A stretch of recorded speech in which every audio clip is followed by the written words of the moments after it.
डिंडौरी के नरिया गांव का सीएम राइज स्कूल दूसरे स्कूलों के लिए मिसाल अब बन गया है। कहने को तो ये स्कूल सरकारी है, लेकिन सुविधाएं और पढ़ाई के तौर तरीकों में ये किसी महंगे प्राइवेट स्कूल से कम नहीं है। यहाँ बच्चों को सिर्फ किताबों तक सीमित नहीं रखा जाता, बल्कि एक्टिविटी बेस्ड लर्निंग से उनका सर्वांगीण विकास किया जाता है। यही वजह है कि स्कूल का परीक्षा परिणाम हर साल 100% आता है। स्कूल परिसर में हरियाली और स्वच्छता पर खास ध्यान दिया जाता है।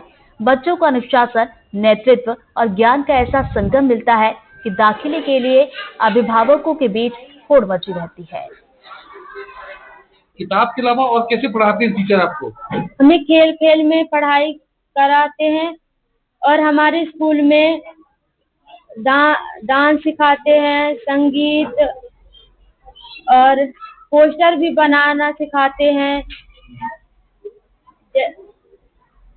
और छुट्टी के बाद घर जाने की इच्छा होती है आप लोगों की? नहीं होती है। क्यों नहीं होती? क्योंकि स्कूल में बहुत अच्छा लगता है, क्योंकि इधर गतिविधियां बहुत अच्छी होती है। टीचर सब आते हैं, डेली स्कूल आते हैं? जी, डेली आते हैं सर, मैम सभी। यहाँ के क्षेत्र का या कहना चाहिए कि पूरे एमपी का कुछ अलग ही विद्यालय है। इस विद्यालय में बच्चों की शिक्षा के साथ अन्य गतिविधियों पर विशेष ध्यान दिया जाता है। शनिवार के दिन को यहाँ पर विशेष बैगलेस बनाया गया है, ताकि बच्चे की उपस्थिति में भी इससे बहुत वृद्धि हुई है और बच्चे एक्टिविटी के द्वारा कुछ नई चीजों को सीख रहे हैं। विद्यालय में 4 सदन में पूरे विद्यालय को बांटा गया है। शनिवार के दिन सभी सदनवार कक्षाओं में व्यवस्थित बैठते हैं। पूरे हफ्ते के लिए पोस्टर को बनाया जाता है और इसके बाद जो हमारे स्कूल में वार्षिक कैलेंडर बनाया गया है, उसी के आधार पर कुछ गतिविधियां कराई जाती हैं। डिंडौरी जिले में एक स्कूल ऐसा भी है जो कहीं न कहीं अन्य सरकारी स्कूलों के लिए किसी मिसाल से कम नहीं है। कहने को तो ये सरकारी स्कूल है, लेकिन ये किसी महंगे से महंगे प्राइवेट स्कूलों को भी मात देते हुए नजर आ रहा है। इस वक्त हम मौजूद हैं नदिया गांव में संचालित हो रहे सीएम राइज स्कूल में, और आप मेरे पीछे तस्वीरों में देख सकते हैं, यहाँ पर स्कूल परिसर में आपको चारों तरफ हरियाली ही हरियाली नजर आ रही होगी। और कहीं ना कहीं इस स्कूल में बागवानी पर भी खास ख्याल रखा गया है, जो इस स्कूल की खूबसूरती पर 4 चांद लगाता है। इस स्कूल में दाखिले के लिए अभिभावकों के बीच होड़ मची रहती है। तो वहीं इस स्कूल के परीक्षा परिणाम की बात की जाए तो इस स्कूल का परीक्षा परिणाम जो है 100% रहता है, जिसके कारण बच्चे यहाँ छुट्टी के बाद भी घर जाना जो है पसंद नहीं करते हैं। स्कूल के प्राचार्य इस वक्त हमारे साथ मौजूद हैं, उनसे हम बात करते हैं, जानने की कोशिश करते हैं। सर, ये स्कूल दूसरे सरकारी स्कूलों के लिए कहीं ना कहीं एक मिसाल के रूप में देखा जा रहा है। बिल्कुल सर, जो सांदीपनि विद्यालय की जो थीम है कि हम ऐसे एक समुदाय का निर्माण करें जिसमें विद्यार्थियों में समावेशी हर प्रकार से जो 21वीं सदी के कौशल हैं वो उनके अंदर आए और वो जीवन जीने की कला को सीखें, और उसी ध्येय को वाक्य को हम लोगों ने अंगीकृत किया है। और मैं और मेरा पूरा स्टाफ बच्चों के साथ पूरे दिन भर अनेक प्रकार की को करिकुलर एक्टिविटीज जो हैं उन पर लगे रहते हैं। यहाँ ड्राइंग से डांस है, लाइब्रेरी में बच्चों को प्रतिदिन पढ़ने की सुविधा हम प्रदान कर रहे हैं, और बच्चों में एक ऐसा सकारात्मक परिवर्तन भी हम लोगों को देखने को मिल रहा है कि किताबी ज्ञान के अलावा उनको जो है एक अच्छे समुदाय के निर्माण में जो पार्ट होने चाहिए वो सब हम उन्हें प्रदान करने का प्रयास कर रहे हैं, और उसके रिजल्ट भी हमको अच्छे देखने को मिल रहे हैं। सर, इस विद्यालय में कितने ऐसे शिक्षक हैं जो राज्यपाल और राष्ट्रपति से?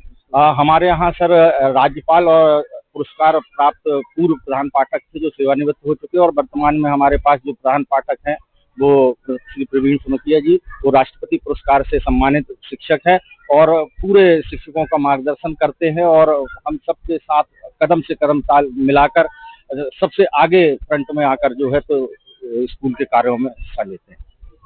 ये थे स्कूल के प्राचार्य। अब हमारे साथ राष्ट्रपति स्कूल में हेडमास्टर के रूप में पदस्थ हैं, उनसे हम बात करते हैं, जानने की कोशिश करते हैं। सर, देखने में आ रहा कि ये दूसरे सरकारी स्कूलों से एकदम अलग ही स्कूल है। यहाँ बच्चे मतलब छुट्टी के बाद घर नहीं जाना चाहते। इसके लिए सभी की मेहनत है, बच्चों की, पालकों की, शिक्षकों की, प्राचार्य की, सबका मिला जुला प्रयास है, जिससे हम सबसे अलग हैं। इसके लिए अप्रैल महीना में भी हमने अगले अप्रैल तक की प्लानिंग करके रखी है, चाहे उनका शैक्षिक क्षेत्र हो, हर चीज़ के लिए दिन प्रतिदिन का कार्यक्रम निर्धारित है कि अब दिन हमको क्या करना है। आज यदि 31 तारीख को हमारे विद्यालय में कौन कौन सी गतिविधि करना है, तो इसकी प्लानिंग हमने अप्रैल के महीना में ही कर ली है और उसी के अनुसार हम प्रतिदिन आगे बढ़ते हैं। और उस कार्य को पूरा करने के लिए मेरा पूरा विद्यालय का स्टाफ, पूरे विद्यालय के बच्चे सभी कदम से कदम मिला के आगे बढ़ते हैं। तो किताबी ज्ञान के अलावा और कैसे बच्चों को? किताबी ज्ञान से बहुत ज़्यादा कुछ हासिल नहीं होता।